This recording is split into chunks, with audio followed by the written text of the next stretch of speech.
Chegamos ao final de mais uma semana. Nesses últimos dias, estudamos orações de mulheres, histórias de fé e coragem, alimentadas pelo poder da oração. O resultado dessas orações nos encorajam a seguir clamando a Deus por suas bênçãos e agradecendo a Ele por seu cuidado e proteção.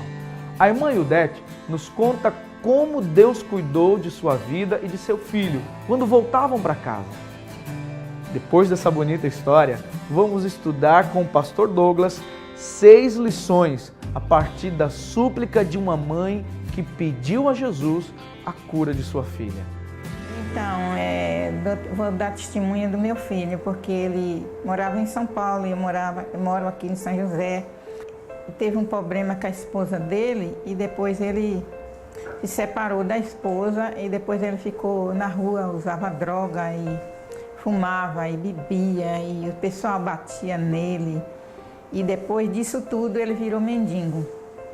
Daí eu fiquei uns 3 anos, mais ou menos, orando para ele, né? E pedindo nas igrejas oração.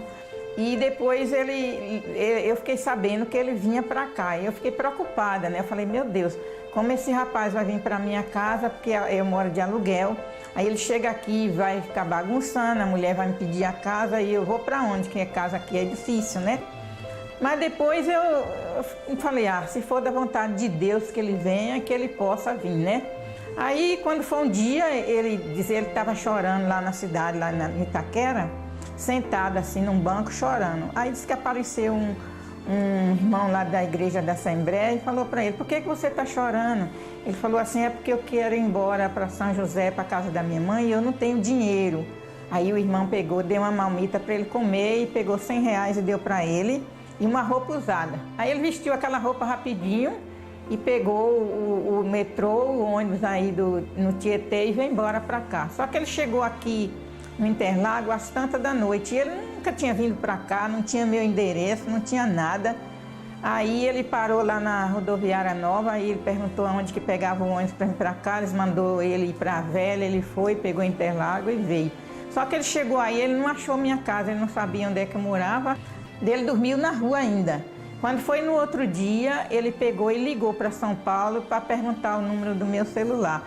Aí a minha filha deu, aí ele ligou para mim e falou, mãe, eu tô aqui perto do camelô. Aí eu fui lá, busquei ele, trouxe ele para casa, mas ele estava numa situação tão difícil, estava magrinho, sujo. Aí ele pegou e falou assim para mim, mãe, eu vim para cá porque eu já fiz muita gente sofrer, eu também já sofri, eu também não quero mais sofrer. Agora eu vim para cá para mudar a minha vida. Ali daquele dia que ele entrou dentro da minha casa, ele não usou mais droga, ele não bebeu mais e tem mais de um mês que ele largou de fumar. E começou a ir para a igreja, os irmãos deu maior apoio para ele está recebendo estudo bíblico.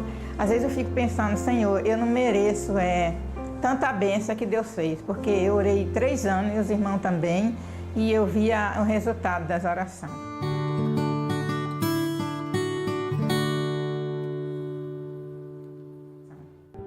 A Universidade de Michigan, nos Estados Unidos, conduziu uma pesquisa em território americano alguns anos atrás. Eles perguntaram às garotas entre 11 e 18 anos como elas gostariam de ser quando alcançassem a fase adulta da vida. Surpreendentemente, 80% expressaram seu desejo de ser como as suas mães. Sendo assim, não podemos negar a gigantesca influência de uma mãe na vida de seus filhos. Bem, a Bíblia não diz nada a respeito dessa filha, mas eu não tenho dúvidas que ela possuía um orgulho muito grande de sua mãe e provavelmente se espelhou nela.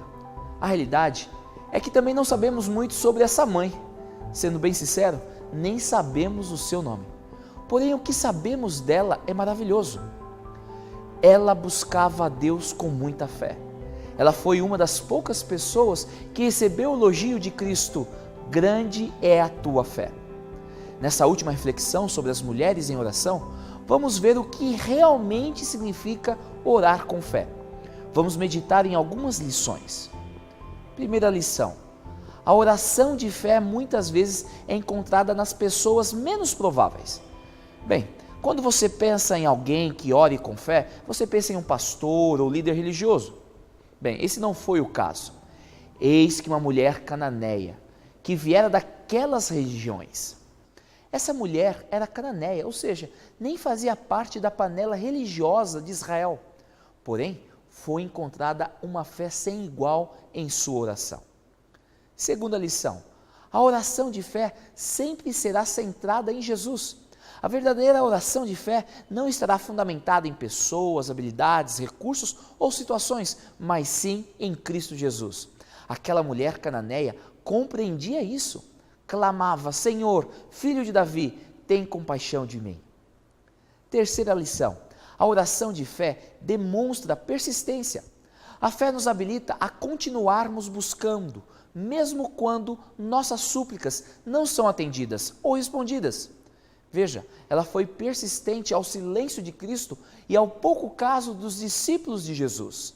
Ele, Jesus, porém não lhe respondeu palavra. E seus discípulos, aproximando-se, rogaram-lhe: despede-a, pois vem clamando atrás de nós. Quarta lição, a oração de fé é caracterizada por adoração e louvor, mesmo que as coisas não andem como gostaríamos. Ou seja, a despeito das circunstâncias, aquele que tem fé apresentará através da oração louvores a Deus por aquilo que Ele é. E foi exatamente isso que aquela mulher cananeia fez. Ela, porém, veio e o adorou dizendo: Senhor, socorre-me. Quinta lição, a oração de fé é humilde. Humilde para reconhecer a nossa fragilidade, que não somos dignos de nada, porém, com base na graça e na misericórdia de Deus, buscará as bênçãos divinas. Então, ele, Jesus, respondendo, disse: não é bom tomar o pão dos filhos e lançá-lo aos cachorrinhos. Ela, contudo, replicou: sim, Senhor, porém os cachorrinhos comem das migalhas que caem da mesa dos seus donos. Sexta e última lição, a oração de fé sempre irá buscar a maior de todas as bênçãos, a salvação, a libertação. A oração de fé não suplicará por coisas vãs, mas sim por aquilo que só Deus pode fazer por nós. E foi por essa razão que aquela mulher cananeia recebeu o que buscava. Então lhe disse Jesus: ó mulher, grande é a tua fé, faça-se contigo como queres. E desde aquele momento sua filha ficou sã. Você é uma pessoa que ora a oração da fé? O que você precisa fazer para seguir o exemplo dessa mulher cananeia? Sabe, peça nesse momento fé. Fé do alto para que você possa receber as bênçãos reservadas a você e a sua família através da fé. Ao orar por fé neste momento, lembre-se, a oração é a chave nas mãos da fé para abrir o celeiro do céu, onde se encontram as ilimitadas bênçãos de Deus.